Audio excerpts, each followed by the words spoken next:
going to raise it from $10,000 to $25,000 a year. We came back to the supervisors at that time, and it was pulling teeth to get $13,000. That pool is not a West Rockhill pool, it's not a Sellersville pool.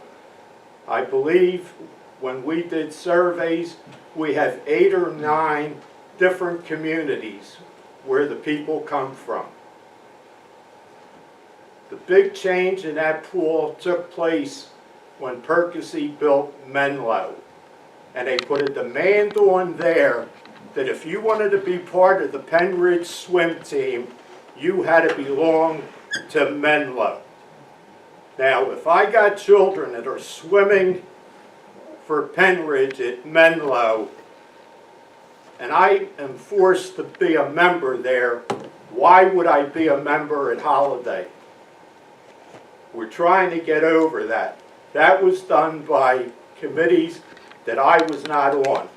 There was a time when we had a bunch of old men on that committee that didn't give any ideas about what that pool means to this community. But to sit here and hear the idea of lowering it $13,000 to $10,000, if that goes through, we ought to be ashamed. And in closing, Don, I wish you the best of health, you and your wife, and thank you for your service. Thank you. I might just add to your comments. Since 2010, we have put over $200,000 into that pool. Over $200,000. Sellersville has put $200,000. Okay, so that's $400,000, and we've never made a nickel. That pool and that organization needs to get a business manager to understand what's going on. I've looked at the budgets, and I've gone through a lot of budgets in my life, and there are a lot of questions there. But somebody who understands running a business, so we've got to look at what's going on, because what's going on is not right. We have like maybe 50, 60 people from out of our 5,700 members in West Rockhill that participate in that activity, okay?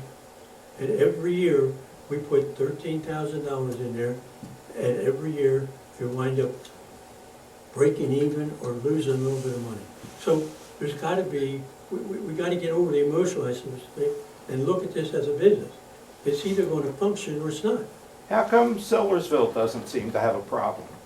They look at it in a different vein. Did you look at the money they take off of it? That West Rockhill does it? The financial management. What do they take off of it? The finance, clerical work. Look at the budget. I looked at the budget today. They back money out of their contribution every year. They charge us. They do. It shows up at different costs. You should look at that. All I'm suggesting. My 5 minutes are up? 2 minutes. I would like to make one comment. This is not an emotional thing. No. This is a fact of life that we got to figure out some way to make that profitable if it's going to exist. Otherwise, it's absolutely crazy throwing these people's tax money down the drain. Because that's exactly what it is. Come on. There's $400,000 in the reserve fund.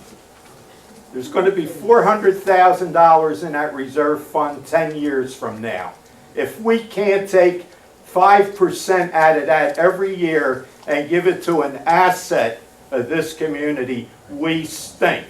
And to lower it is worse than that. I'd like to make a comment. I'd like to make a comment about the $200,000. There were grants involved, there were other things involved. That was not a straight payout by West Rockhill Township of $200,000. And in addition to that, there's a lot more people than what you just mentioned at that pool. You're looking at annual membership. An annual membership is up to 4 or 5 people, not just one person. And you were looking at annual memberships. There's day pay passes that come in there. Over half the money we bring into that pool is by day passes. Jim, I wasn't talking about the annual membership. I was talking about information that came out of that organization that roughly 60 people from West Rockhill participate in that activity. Now, if that's not true, then somebody gave me bad information. And I never talked about who was members and who was not members. I'm just saying, and that $200,000, $130,000 of it is the $13,000. Plus, we allowed the organization to sell a piece of property with a house, we brought in $200,000, which Sowersville and West Rockhill agreed to turn that money over to the Holiday House pool. So, where that money went, I don't know. I'm just saying, somebody better take a look at that as a business and operate as a business, and maybe you can survive as a business. But it's not being operated that way now. I'm looking at the numbers, and I see for the last 10 years what's going on. And what, the numbers just continue to go down the tubes. You could say the same thing about health insurance. It should be run as a business, and businesses don't provide $35,000, $40,000, $45,000 for health insurance for their employees. I'm sorry they did. No, they Businesses don't. Part-time employees. No, Businesses do. no, no. Yeah, but you're not considered employee. Sorry. Okay, let's move on. Okay, You had a motion and you had a second on the budget. okay. All in favor? Aye. Aye. That's it. The last thing that I have is authorization for Steve Balla to make up bids and then advertise them for the demolition of the buildings at the catch basin. Yes, I will make a motion that we authorize him to do that. And I'll second. It's been moved in second, all in favor? Aye. Aye. Ayes have it. Thank you, that's all I have. I'll make a motion, we accept the township manager's report. I'll second it. Moved in second, all in favor? Aye. Aye.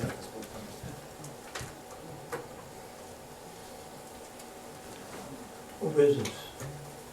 Approval of new microphone for boardroom. This is my item too. We get a lot of concerns and complaints from the people in the back few rows that they can't hear what's going on. I've heard it from many folks actually, and one of the reasons is the way some of these microphones are placed. I've been working with Galco Communications, who handles all of our communications in the building, and we came up with a solution to put a microphone on the new podium, the new lectern, and remove the one from the ceiling, which should help anyone standing over there be able to be heard by everyone in the area, and then to move the microphone over Steve out here so it's actually directing down to Steve so people can hear him better. And I think that was going to take care of the situations that we've been getting with people being able to hear what's going on. So Galco has sent us a price of $695 to complete all the work. We could do that before the next meeting if I can put that up for a vote to the board. So I open it up to you two. I'm not going to support it. I think that this microphone and that microphone are working fine. And when people come up here, If they come up and stand underneath there and speak, you can hear them in the back. No, you can't. How do you know? You haven't been back here. I have been back there in meetings. Oh, no, you haven't. Okay. I gave you my position. Okay. well, the issue is, this has been moving along and we've never had any discussion by the board on this. I've brought this up several times. This is first discussion is public, and it's a public discussion. So, Okay. We'll discuss it, Jen. I don't think it's a necessary investment. Okay. I mean, those people come up here, I don't think there's anybody here who couldn't hear what they said. It's called transparency. I will, I'll table this for now. Okay. So document that that's been tabled for now. Okay, any new business? I have none. Oh, I have none. Okay. Public comment? Yes, sir. Don White, Allentown Road. I'd just like to say thanks for the signs on Allentown Road. I guess we're moving towards restricting trucks on Allentown Road, those large semis. I know we have one sign up above Trimbarsville. I don't know whether there's one down on the lower end or not. That one's not there yet? It's there. It's there? Okay, so that's the right direction, and I'm assuming that somehow we can get the GPS people to not send trucks there anymore. Yeah. Once they realize that trucks can't be there anymore, once it doesn't appear on the GPS, those guys don't use those roads anymore. Right. That'll So- help, yeah. That's a, thanks. I'm glad you guys followed through on that. I mean, it took a while, Still but under we got it pressure, done. not done yet, but it's still under pressure to get it done. Yeah, the signs are there, so From here to PennDOT. it's not gonna, I think we all know it's not gonna happen instantly, but, it's just unsafe. I mean, they can't drive on that road safely, so we need to get them off of there. The other thing I'd like to ask about is the barn across the street. I'm really glad that the decision had been made to, save the barn and take care of it. I have one request, that we kill the vines that are growing on the barn. That's an old stone building, and stone buildings do not like vines. Vines dig into the mortar and it destroys your building. So all that really needs to happen at this point right now is somebody needs to go over there and cut the vines off of the base. And they'll die and eventually they'll come down, but you're asking for trouble if you leave those vines growing on that building. All right? Okay, If I can get that done right, if you want me, I'll go over and cut them. Appreciate that. All right. So the other thing I have is, and I've brought this up before, I'm not winning this argument for some reason. You have signs in the Vanderfield property on the trees, and whoever installed those signs has twice now screwed the signs all the way into the tree. So the screw is cinched up all the way to the tree. The signs are only gonna last a couple of years that way, because the tree's gonna grow and it's gonna pop the sign right off of there. I don't really agree with putting nails or long screws in those trees anyway. It's a valuable resource, but the way you're doing it's really, you're kind of wasting money, because the signs are just gonna pop off. They popped off the last time in a couple of years, and they're gonna pop off again this time. So if whoever controls that township manager, if you can tell the guys next time not to screw them in all the way. If you just use a 10-penny nail and just leave it sticking out an inch, the sign's gonna stay there, and the tree won't push it off. All right, that's all. Thank you for the input. Yes, sir. Robert Hurling, 1307 Ridge Road. I was wondering if there's anything being done about the quarry. White well has gone dry twice in the past 2 months. My original pump was down at 130 feet, and I've lived there for 40 years. I had horses, goats, everything else. Kids, never had an issue with water. And on October 25th, I thought my pump had gone, pulled it out, and there was no water. So I dropped it down another 20 feet, so now I'm 7 feet from the bottom, and I'm running out of water again. And it's got to be the quarry.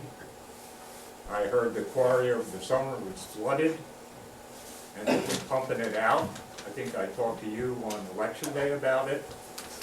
I've had water. It's been losing, by my estimates, 3 feet a week.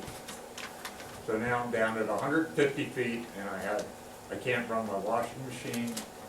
Have to take sponge baths. It really sucks, If you give me your contact information, I will give it to H&K, and they'll get in contact with you. Okay. I did give them. Accurate. Can you repeat, I'm sorry for interrupting. Can you repeat your address again, sir? 1307 Ridge Road. You couldn't hear it. You couldn't hear it. I'm like a half a mile or so from the quarry, right down here by Lonely Road. Thank you. Just speak to me after the Drill you a meeting. well. Okay. Yep. Yes, they will. There's some money in the escrow. Yeah. Any other comments?